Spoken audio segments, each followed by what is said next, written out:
បន្ទាប់ពីការរងចាំអស់រយៈពេលមួយខែកន្លះឥឡូវនេះក៏ដល់ថ្ងៃជប់លៀងល្មមបងប្អូនទាំងអស់គ្នានេះគឺជាការជប់លៀងជុំគ្នានៅក្នុងក្រុមហ៊ុនរបស់ខ្ញុំដែលតកែរបស់ខ្ញុំក៏មានក្រុមហ៊ុនជាច្រើនពី3 4 5ក្តុកកន្លែងអញ្ចឹងណាហើយគាត់គឺប្រមូលកូនចៅរបស់គាត់ដើម្បីមកហូបអាហារជុំគ្នាអានេះអាចនិយាយបានថាជាការជប់លៀង free ដែលយើងអាចអង្គុយញ៉ាំអាហារឆ្ងាញ់ថែមទាំងបានមើលប្រុសស្អាតស្រីស្អាតដែលជាជនជាតិជប៉ុនច្រើនអ្នកទៀតផង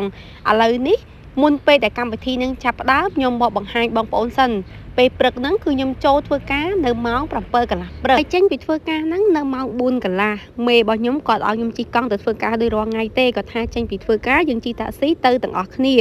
ហើយខ្ញុំហ្នឹងក៏នាំគ្នាធ្វើការរហូតដល់ម៉ោង 4 កន្លះជិះតាក់ស៊ីចេញទៅជាមួយគាត់ដើម្បីជប់លៀងជាមួយនឹងក្រុមការងារផ្សេងទៀតតពីបានឡើងជិះតាក់ស៊ីរួចហើយក៏មកដល់ស្ថានីយ៍រថភ្លើងក៏មានជនជាតិជប៉ុនដែលគាត់ធ្វើការជាមួយខ្ញុំជាមេរបស់ខ្ញុំហ្នឹងគាត់កំពុងចាំរថភ្លើងឡើងទៅទាំងអស់គ្នាហើយអត់ទាន់ជុំគ្នាទេបងប្អូននៅមានមនុស្សមកបន្តទៀតគឺច្រើនដែរបងប្អូនបន្ទាប់ពីបានឃើញជាមួយនឹងសម្រស់មិត្តរួមការងាររបស់ខ្ញុំហើយបងប្អូនទាំងអស់គ្នាឲ្យបន្ទុកគាត់ប្រមាណភាគរយដែរបងប្អូនគឺស្រស់ស្អាតខ្លាំងណាស់ម្នាក់និយាយទៅអន់តែខ្ញុំទេបងប្អូនខ្មៅខុសគេខុសឯងណាសម្រាប់ជនជាតិជប៉ុនគឺគាត់សិតតែស្អាតហើយបន្ទាប់ពីការរងចាំគ្នាអស់រយៈពេលប្រហែលជា5នាទីមកក៏រៀងយូរដែរក៏មានអ្នកខ្លះលេងហ្គេមទៅ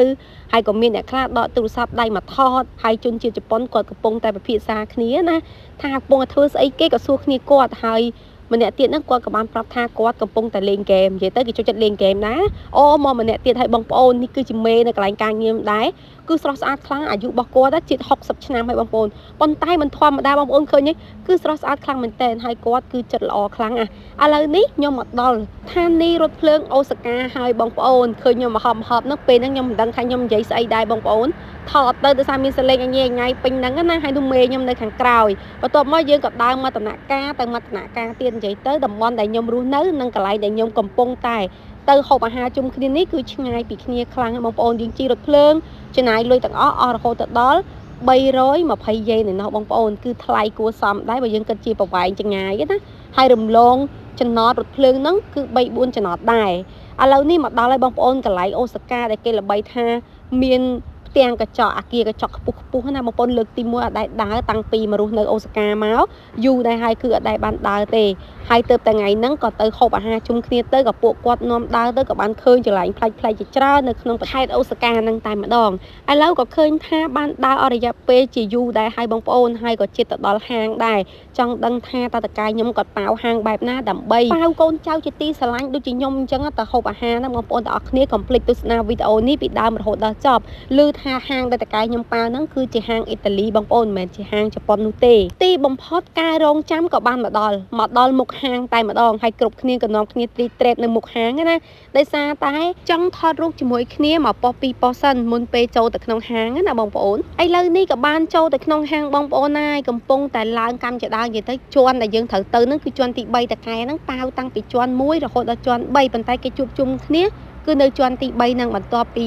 យើងបានញ៉ាំអីជាមួយនឹងគ្នារួចហើយគឺយើងអាចចុះមកលេងជាន់ទី2ជាន់ទី1ក៏បានដែរហ្នឹងទៅតាមអ្វីដែលតកែបានប្រាប់ណាឥឡូវនេះបងប្អូនទាំងអស់គ្នាខ្ញុំឡើងមកដល់ជាន់ទី3ហើយក៏មានកៅអីមានអីអង្គុយអញ្ចឹងទៅហើយក៏ចាប់ផ្ដើមយកកណាត់យកអីហ្នឹងមកជូតដៃជូតអីឲ្យវាស្អាតបានងាយស្រួលនៅក្នុងការយើងញ៉ាំមកស្រស់ស្រាយជូតមុខជូតអីអញ្ចឹងទៅហើយក៏វែកសក់វែកអីខ្លួនឯងតិចតួចហើយស្ដាប់ជនជាតិជប៉ុនដែលគាត់ជាតកែហ្នឹងគាត់ឡើងនិយាយសន្ទរកថាអីចឹងទៅហើយក៏មានជនជាតិជប៉ុនផ្សេងទៀតបងប្អូនឲ្យបន្ទុកពួកគាត់ប្រហែលសិតតែស្រីស្អាតទាំងអស់បងប្អូនណាហើយក៏ឃើញថាក្រោយពីអស់ម្នាក់មកកែមកក៏ចាប់ផ្ដើមលេង style ខ្ជូតម្នាក់បន្តិចណាចាប់ផ្ដើមច្រវឹងតិចម្ដងហើយថ្ងៃហ្នឹងខ្ញុំអស់រៀងក្រែលដែរបងប្អូនដោយសារកម្មវិធីជប់លៀងអញ្ចឹងមួយឆ្នាំគឺកន្លែងក្រុមហ៊ុនខ្ញុំហ្នឹងគេធ្វើ2ដងហើយនេះគឺជាលើកទី2ហើយដែលខ្ញុំមកចូលរួមជាមួយនឹងក្រុមការងារបងប្អូនហើយគឺច្រើនខ្លាំងមែនតើអ្នកដែលគាត់ធ្វើការហើយមិនអ្នកធ្វើការមួយខ្ញុំទេគឺគាត់អ្នកខ្លះទៅគាត់ធ្វើការខាងរោងចក្រត្រីខហើយអ្នកខ្លះទៅក៏គាត់ធ្វើការខាងរៀបចំតាមកម្មវិធីផ្សេងអញ្ចឹងណាបងប្អូនដើរតាមកម្មវិធីអញ្ចឹងទៅឥឡូវនេះកុំឲ្យបងប្អូនទាំងអស់គ្នាចាំយូរមកមើលមុខម្ហូបនៅក្នុងហាងអ៊ីតាលីទាំងអស់គ្នាបងប្អូនដែលតកែខ្ញុំក៏រៀបចំកម្មវិធីជប់លៀងហ្នឹង បងប្អូនណាយគឺសម្បូរតែនំប៉័ងតែម្ដងក៏ប៉ុន្តែនំប៉័ងគេរសជាតិឆ្ងាញ់ជាងនៅផ្សារបងប្អូនពេលដែលយើងហូបអាចចឹងហើយយើងហូបនំប៉័ងទៅជាតិម្យ៉ាងដែរតើរសជាតិប្លែកខុសពីរាល់ដងអញ្ចឹងណាឥឡូវខ្ញុំមកភ្លក់ជាមួយនឹងនំប៉័ងនិងម្ហូបផ្សេងៗទៀតទៅឲ្យបងប្អូនទាំងគ្នាម្ហូបមានរហូតដល់6មុខឯណោះអញ្ចឹងនៅពេលដែលយើងញ៉ាំមួយមុខអស់ហើយគេនឹងលើកមកបដារហូតដល់ចប់កម្មវិធីហើយចំពោះការញ៉ាំហ្នឹងគឺមានរយៈពេលរហូតដល់2ម៉ោងហើយបងប្អូនឃើញហើយគឺអ្វីដែលគួរឲ្យចាប់អារម្មណ៍ខ្លាំងបំផុតគឺខ្ញុំអង្គុយមើលប្រុសស្អាតស្រីស្អាតទាំងឯងគឺច្រើនខ្លាំងបងប្អូនហើយក្នុងហ្នឹងក៏មានភីសាមានអីដែរអញ្ចឹងណាគឺយើងអាចញ៉ាំអានេះញ៉ាំអានោះបានស្រេចតែចិត្តយើងទេហើយកំងអីក៏បានដែរគឺគេបើកដៃឲ្យយើងកំងតែម្ដងរយៈពេល2ម៉ោងហ្នឹងតកែយើងគាត់ជាអ្នកចេញលុយ